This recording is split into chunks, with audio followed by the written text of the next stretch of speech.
বণিক software ভুবনে আপনাকে স্বাগতম এবং বণিক সফটওয়্যারে আগ্রহ দেখানোর জন্য আপনাকে অনেক ধন্যবাদ। আগামী কয়েক মিনিট আমরা এখন দেখব বণিক সফটওয়্যারের উপর একটা ডেমো প্রেজেন্টেশন। বণিক সফটওয়্যারে কিভাবে পারচেস এন্ট্রি করতে হয়, কিভাবে সাপ্লায়ার এন্ট্রি করতে হয়, কিভাবে নতুন অ্যাকাউন্ট তৈরি করতে হয়, কিভাবে নতুন আইটেম তৈরি করতে হয় এবং কি কি রিপোর্ট বণিক সফটওয়্যারে পাওয়া যায় সেগুলো আমরা দেখব। আমরা দেখছি বণিক সফটওয়্যারে উপরে মেনু আছে file, settings, inventory, supplier, customer, voucher, employee, report এবং হেল্প, এবং তার নিচে কয়েকটি সাব মেনু আছে যেগুলোকে আমরা আইকন বার বলি। Item, purchase, payment, sales, receipt, receive voucher, payment voucher, chart of accounts, ledger, income statement, balance sheet. Banik trading software basically design করা হয়েছে যে কোনো ধরনের showroom, dealer, agency, wholesale agency, দোকান, গার্মেন্টসের দোকান, যে কোনো বিজনেস প্রতিষ্ঠান, ছোট ছোট বিজনেস প্রতিষ্ঠান যেগুলো আসলে ট্রেডিং করে, তৈরি মাল কিনে এনে তৈরি মাল বিক্রি করে, তাদের জন্যই বণিক সফটওয়্যারটা ডিজাইন করা হয়েছে। বণিক সফটওয়্যারের মাধ্যমে একটি ছোটোখাটো বিজনেস প্রতিষ্ঠানের যারা ট্রেডিং বিজনেস করে তাদের 100% অ্যাকাউন্টস এখানে মেনটেন করা সম্ভব। এখানে তাদের ইনভেন্টরি ম্যানেজমেন্ট করা সম্ভব, তাদের সাপ্লায়ারের অ্যাকাউন্টস ম্যানেজ করা যাবে, তাদের কাস্টমারদের অ্যাকাউন্টস ম্যানেজ করা যাবে, প্রতিদিন দৈনন্দিন যে খরচগুলো হয় যেগুলোকে আমরা জেনারেল লেজার বলি সেটাকে মেনটেন করা যাবে, এবং ছোট করে এমপ্লয়ির হিসাব এবং এমপ্লয়ি লেজার, এমপ্লয়ি অ্যাকাউন্ট ব্যালেন্সও রাখা যাবে। আমরা একটু দেখি ইনভেন্টরি মেনুতে কি আছে। প্রথমে দেখি সেটিংসে আছে কোম্পানি সেটআপ। এখানে স্টার্ট ডেট সেট করতে হয়। তারপরে আছে চার্ট অফ অ্যাকাউন্টস। এখানে কোম্পানির যতগুলো অ্যাকাউন্টস থাকবে সবগুলো অ্যাকাউন্টস এখানে তৈরি হবে। অ্যাসেট থাকবে, লায়াবিলিটি থাকবে, ইনকাম, এক্সপেন্স। অ্যাসেটের আন্ডারে থাকবে কারেন্ট অ্যাসেটের আন্ডারে ক্যাশ, ব্যাংক, অ্যাকাউন্ট রিসিভেবল। তারপরে থাকবে লায়াবিলিটির আন্ডারে current liabilities, long term liabilities, other liabilities, owner's equity.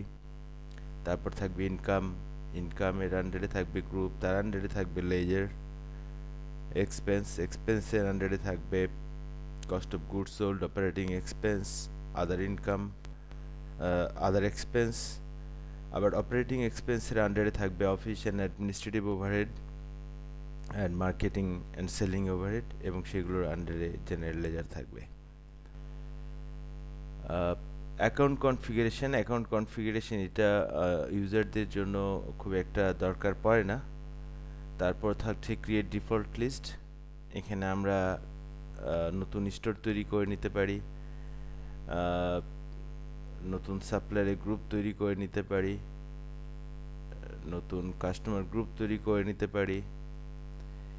এই কারণে এটাকে আমরা বলছি option of creating a default list. তারপরে আসছি ইনভেন্টরি আইটেম লিস্ট, নতুন আইটেম তৈরি করা এবং ওপেনিং ইনভেন্টরি অ্যাড করার সময় আমাদেরকে ইনভেন্টরি আইটেম লিস্ট মেনুতে যেতে হয়। এছাড়াও ইনভেন্টরি মেনুতে থাকে শিফট ইনভেন্টরি। একটা গোডাউন থেকে বা একটা লোকেশন থেকে ইনভেন্টরি আরেকটা লোকেশনে শিফট করা যায় এই ফর্মে এন্ট্রির মাধ্যমে। স্টক অ্যাডজাস্টমেন্টের মাধ্যমে যে কোনো ধরনের ইনভেন্টরি লস আমরা অথবা ইনভেন্টরি গেইন আমরা এখানে অ্যাডজাস্ট করতে পারি। তারপরে আছে সাপ্লায়ার মেনুতে আছে ক্রিয়েট নিউ সাপ্লায়ার ইনফরমেশন এখানে আমরা অ্যাড করতে পারবো। তারপরে আছে পারচেস এন্ট্রি। এখানে যে কোনো ধরনের আমরা যখন নতুন ইনভেন্টরি পারচেস করব তখন এই ফর্মের মাধ্যমে আমরা এন্ট্রি করব। তারপরে আছে পারচেস রিটার্ন। যদি আমরা একটা পারচেস করি সেটা রিটার্ন করি তাহলে এই ফর্মের মাধ্যমে এন্ট্রি করব। তারপর থাকছে এন্টার আদার বিল। ইনভেন্টরি ছাড়া যেগুলো বিল আমরা পাবো সেগুলোর জন্য আমরা এন্টার আদার বিল করব। এন্টার আদার বিল রিটার্ন হতে পারে।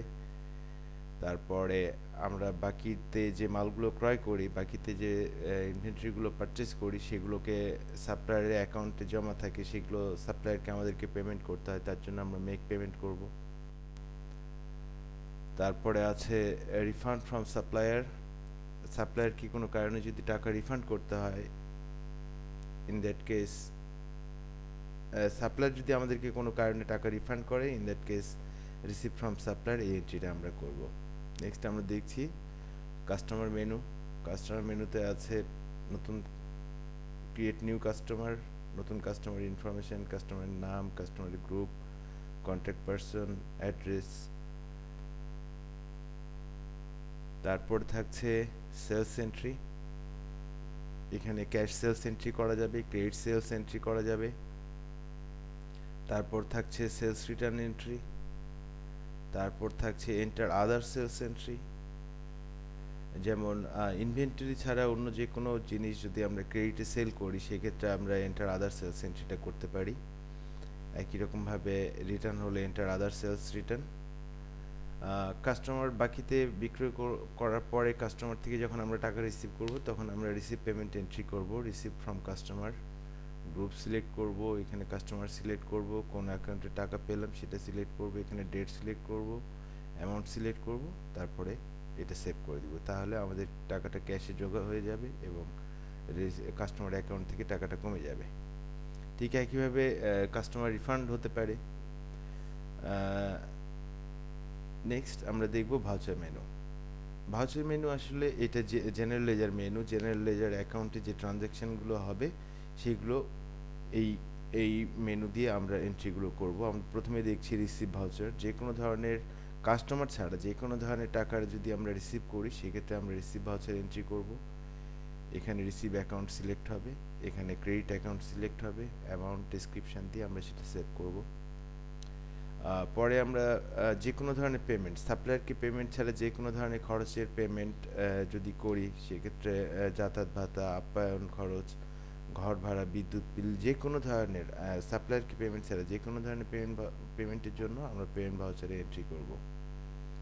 তারপরে থাকছে জার্নাল ভাউচার। মাস শেষে অথবা বছর শেষে যে আমাদের সমন্বয় জাবেদাগুলো করতে হয়, যেগুলোকে অ্যাডজাস্টিং এন্ট্রি করতে হয়, দুইটা জেনারেল লেজারের মধ্যে সমন্বয় করতে হয়, সেগুলো এন্ট্রি আমরা জার্নাল ভাউচারের মাধ্যমে করতে পারবো। এছাড়াও থাকছে ক্যাশ ব্যাংক ট্রান্সফার।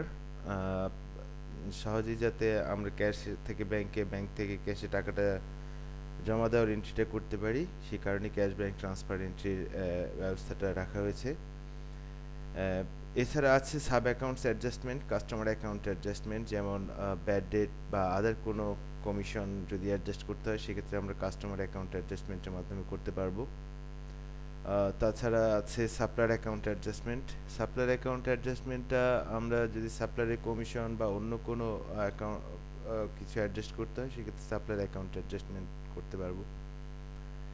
এখন আমরা দেখি এমপ্লয়ি মেনু। এমপ্লয়ি মেনু ছোট বিজনেস প্রতিষ্ঠানের জন্য খুব ছোট করে আসলে করা হয়েছে। ক্রিয়েট এমপ্লয়ি, এমপ্লয়ীদের ইনফরমেশন রাখা যাবে এখানে।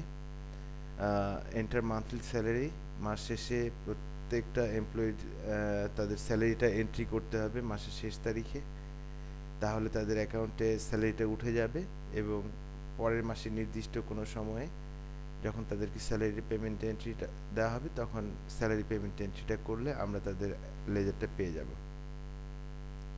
আমরা এখন দেখব বণিক সফটওয়্যার সিস্টেমে কি কি রিপোর্ট পাওয়া যায়। আমরা দেখছি মেইন ক্যাটাগরি তিনটা report: ledger report, financial statement, management report. প্রথমে আমরা লেজার রিপোর্টটা দেখি। লেজার রিপোর্টে প্রথমে পাচ্ছি সিলেক্ট লেজার অ্যাকাউন্ট। এখানে যে সব ধরনের লেজার অ্যাকাউন্টের জেনারেল লেজারের আমরা লেজার দেখতে পারবো। যে কোনো ডেট রেঞ্জের ফ্রম এবং টু ডেট রেঞ্জ আমরা সিলেক্ট করলে সেই ডেটের আমরা লেজারটা এখানে দেখতে পারবো। আমরা ক্যাশের লেজারটা যদি দেখি, আমরা 22/7/2013 থেকে 22/9/2013 ক্যাশ ইন হ্যান্ডের লেজারটা দেখছি। এখানে দেখতে পাচ্ছি date, account head, doc type, doc নং, sub ledger, particulars, debit, credit এবং ব্যালেন্স। এটা একটা টিপিক্যাল লেজার ফরম্যাট। ঠিক একইভাবে আমরা সাপ্লায়ারের লেজার দেখতে পারবো এখানে আমাদের কাস্টমারের লেজার দেখতে পারবো, এখানে আমরা এমপ্লয়ি লেজার দেখতে পারবো। তারপরে আছে ফাইন্যান্সিয়াল স্টেটমেন্ট। ফাইন্যান্সিয়াল স্টেটমেন্টের মধ্যে আমরা দুইটা পাচ্ছি, একটা ইনকাম স্টেটমেন্ট, একটা ব্যালেন্স শিট। আমরা income statement, profit and loss account যেটাই বলি না কেন, আমরা কোনো আমাদের অর্গানাইজেশনের প্রফিট অ্যান্ড লস দেখতে চাইলে যে কোনো দুইটা ডেট রেঞ্জ আমরা সিলেক্ট করে দিব, যে সেটা গত সপ্তাহ হতে পারে, গত 1 মাস হতে পারে, গত 3 মাস হতে পারে, 1 বছর হতে পারে এবং তারও অধিক হতে পারে। দিয়ে আমরা যদি শো ক্লিক করি সেক্ষেত্রে আমাদের ইনকাম স্টেটমেন্টে চলে আসবে। Revenue from sales, cost of goods sold, revenue from sales থেকে কস্ট অফ গুডস সোল্ড বাদ দিলে গ্রস প্রফিট পাওয়া যায়। তারপর অপারেটিং এক্সপেন্সেস বাদ দিলে আমরা নেট প্রফিটটা পেয়ে যাব। ঠিক একইভাবে আমরা ব্যালেন্স শিটটা দেখতে পারবো। ব্যালেন্স শিটটা যে কোনো একটা ডেটে দেখতে হয়। Balance sheet as on today, তাহলে আমরা ক্যাশে কত আছে, ব্যাংকে কত আছে, ইনভেন্টরিতে কত আছে, রিসিভেবল কত আছে, প্রত্যেকটা অ্যাসেট এবং লায়াবিলিটি অ্যাকাউন্টের ব্যালেন্সটা অ্যাজ অন ডেটে আমরা দেখতে পারবো। আর এর বাইরে আমাদের আছে ম্যানেজমেন্ট রিপোর্ট। ম্যানেজমেন্টের রিপোর্ট কয়েক ভাগে ভাগ করা হয়েছে: inventory report, sales report, cost of goods sold report, purchase report, customer report, supply report, employee report. Inventory রিপোর্টে অনেকগুলো রিপোর্ট আছে। আমরা যদি দেখি group wise finished stock status, তারপরে একটা আইটেমের ডিটেল এবং store wise finished goods status যদি আমরা দেখি সেক্ষেত্রে আমরা কোন লোকেশনে কোন আইটেমটা কতটুকু আছে সেটা দেখতে পারবো। ম্যানেজমেন্ট রিপোর্টে, সেলস রিপোর্টে আমরা দেখতে পারবো item wise sales summary, store wise sales summary, একটা আইটেমের sales detail, customer wise sales summary এবং সিঙ্গেল কাস্টমার সেলস ডিটেল। একটা কাস্টমারের সেলস ডিটেলটা আমরা এখান থেকে দেখতে পারবো। আমরা একটু দেখে নিই show customer wise sales summary. এখানে আমাদেরকে ডেট রেঞ্জটা একটু পেছনে দিতে হবে, তাহলে আমরা দেখতে পাচ্ছি একে এন্টারপ্রাইজের কাছে এই সময়ের মধ্যে কত বিক্রি হয়েছে, আবু বকর ট্রেডার্সের কাছে কত বিক্রি হয়েছে আমরা এখান থেকে দেখতে পাচ্ছি। ঠিক একইভাবে আমরা পারচেস রিপোর্ট দেখতে পারি, cost of goods sold report দেখতে পারি, পারচেস রিপোর্ট দেখতে পারি, কাস্টমার রিপোর্ট দেখতে পারি, সাপ্লাই রিপোর্ট দেখতে পারি, এমপ্লয়ি রিপোর্ট দেখতে পারি। আমরা কাস্টমার রিপোর্ট একটু দেখে নিই। কাস্টমার রিপোর্টে আমরা গ্রুপ ব্যালেন্স সামারি দেখতে পারি, অল কাস্টমার ব্যালেন্স সামারি দেখতে পারি, একটু কাস্টমার ডিটেল দেখতে পারি। আমরা একটু দেখে নিই show all customer balance summary. এখানে ক্যাশ গ্রুপের আন্ডারে একটা কাস্টমার আছে, কন্ট্রাক্টর গ্রুপের আন্ডারে কাস্টমার আছে, ফার্টিলাইজার গ্রুপের আন্ডারে কাস্টমার আছে এবং তাদের ইন্ডিভিজুয়াল কাস্টমারের ব্যালেন্স কত, সেই গ্রুপের ব্যালেন্স কত এবং টোটাল কাস্টমারদের ব্যালেন্স কত সেটা আমরা এখানে পাচ্ছি। ঠিক একইভাবে আমরা সাপ্লায়ারদের ব্যালেন্স সামারিটাও পেয়ে যাব গ্রুপ ওয়াইজ। তো এভাবে আমরা এমপ্লয়ি লেজারও পেয়ে যাব, এমপ্লয়ি লেজার পাবো এবং এমপ্লয়ি ব্যালেন্স সামারি পাবো একটা শীটের মধ্যে। তো এতটুকুই। আমরা পরের ভিডিও টিউটোরিয়ালগুলোতে প্রত্যেকটা এন্ট্রি কিভাবে করতে হয়, সেলস এন্ট্রি কিভাবে করতে হয়, পারচেস এন্ট্রি কিভাবে করতে হয়, নতুন আইটেম ক্রিয়েট করতে হয়, আমরা সেগুলো ডিটেল দেখব এবং সবগুলো রিপোর্ট আমরা ডিটেল দেখব। আবারও বণিক সফটওয়্যারে আপনাদের আগ্রহ দেখানোর জন্য আপনাদেরকে অনেক অনেক ধন্যবাদ। আশা করি বণিক সফটওয়্যার ব্যবহার করার ফলে আপনাদের ব্যবসায় হয়ে উঠবে লাভজনক এবং গতিশীল।